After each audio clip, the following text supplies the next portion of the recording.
Charles Smith Personal Background. I was born in Memphis, Tennessee on April 10th, 1938. I was named after both of my grandfathers.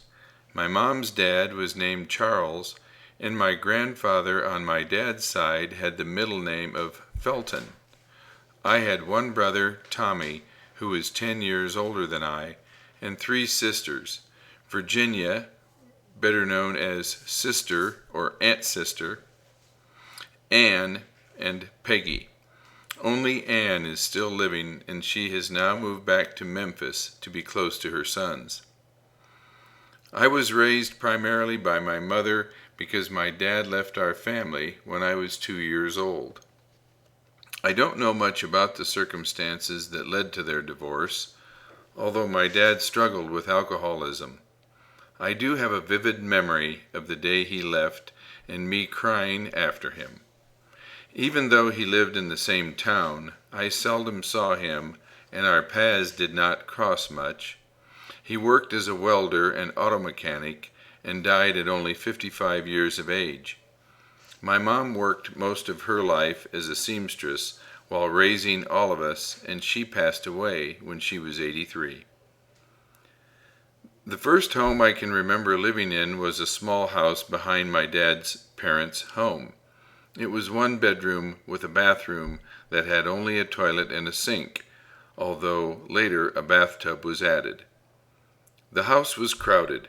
My mom and 5 children lived there. We moved a lot throughout my childhood because we seemed to follow my grandparents. Once we lived in an apartment above a gas service station, and then I remember also living in another garage apartment. The only time I remember living in a house for a little while was when my grandmother inherited a home and we were able to rent it for a little while. Since my brothers and sisters were older than I, we didn't spend a lot of time together. 2 of my sisters got married during high school, so they were out of the house when I was still young. Out of the 5 children, only 3 of us finished high school. I attended Mallory Heights Elementary School, which was a fairly small school about 2 blocks away. I had several teachers who were real encouragers, and I know they influenced my love of learning throughout my life. I also enjoyed being on school athletic teams, and during the summer I enjoyed playing pickup sports like basketball, football, and baseball, going swimming, playing at the parks, riding bikes, and shooting BB guns with friends. Around the age of 9, I became engaged in scouting, first as a Cub Scout, then a Boy Scout, and later I earned my Eagle Scout designation. This was one way that I learned to set goals and achieve them.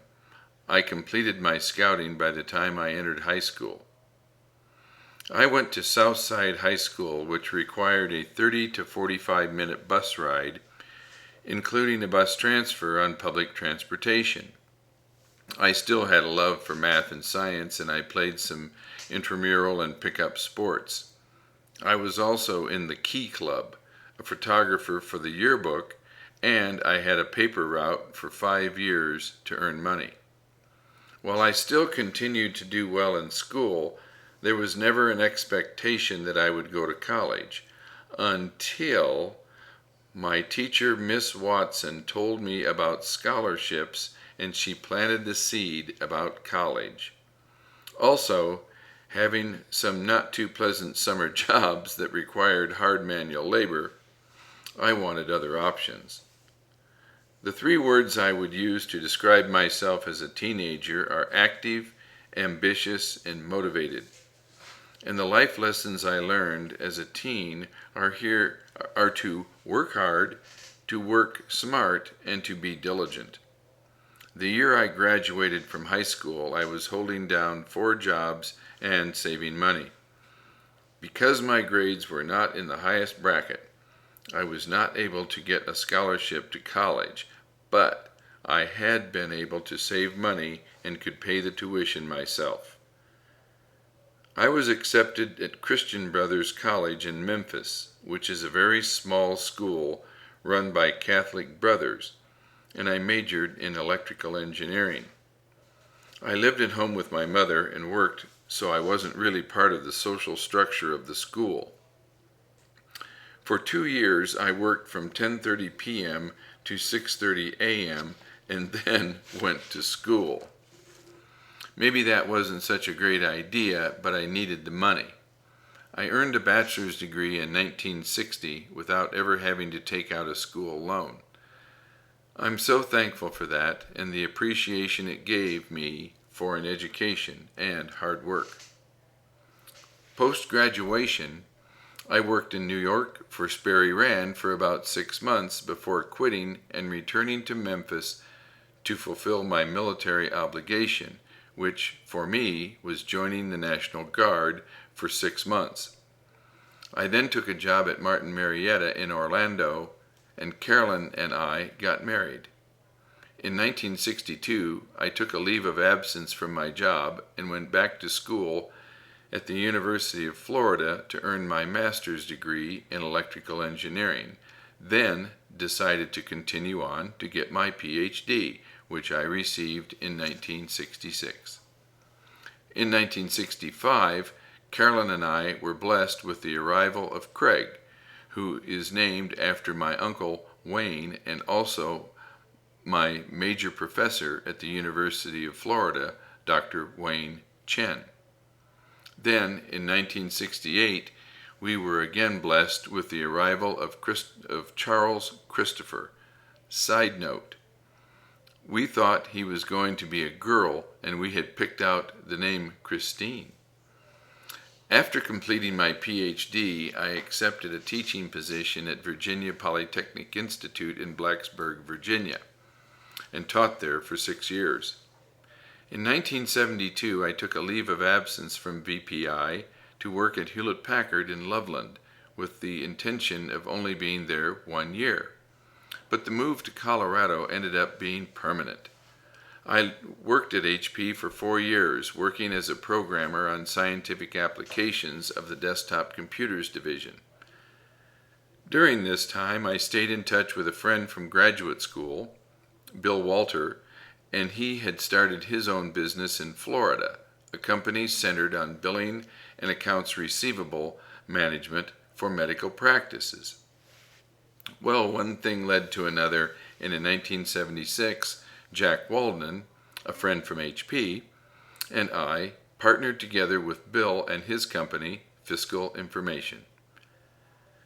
Jack and I handled sales west of the Mississippi River, and Bill handled the sales east of the Mississippi River.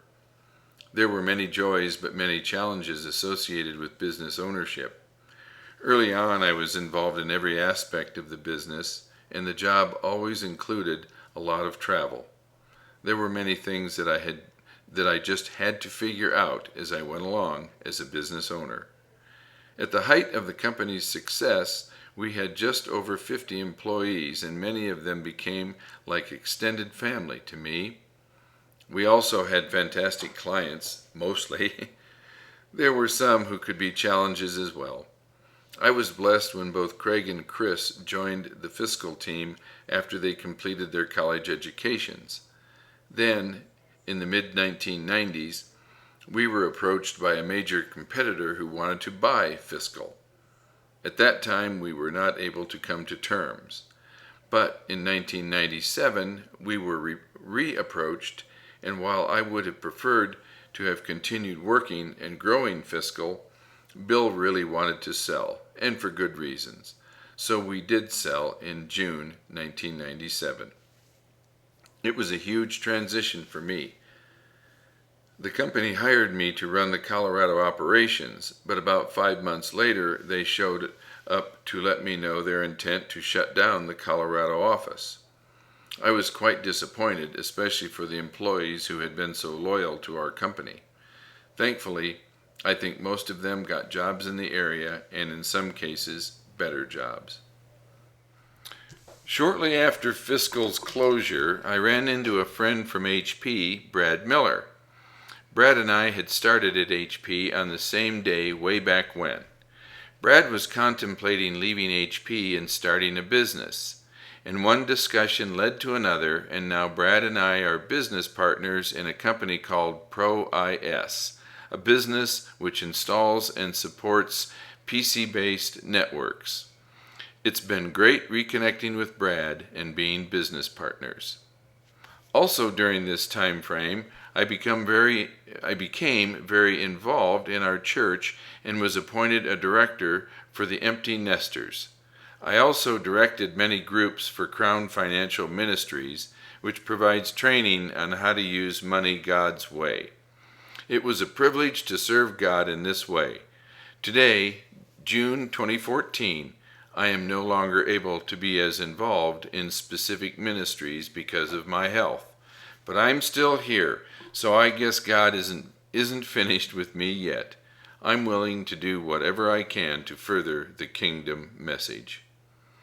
Going back to 1973, Carolyn and I purchased a house in Loveland when I was working for HP, and next door lived the Phillips family. Fran was a single mom and had 3 children. The middle son was Ray, and he became like a big brother to Craig and Chris. We adopted one another in a sense, and besides babysitting for our sons, we played a lot of basketball together, and I enjoyed taking him to school. Our relationship is still very special to this day. Ray went to the Air Force Academy and had a decorated career with the Air Force until retiring with 23 years.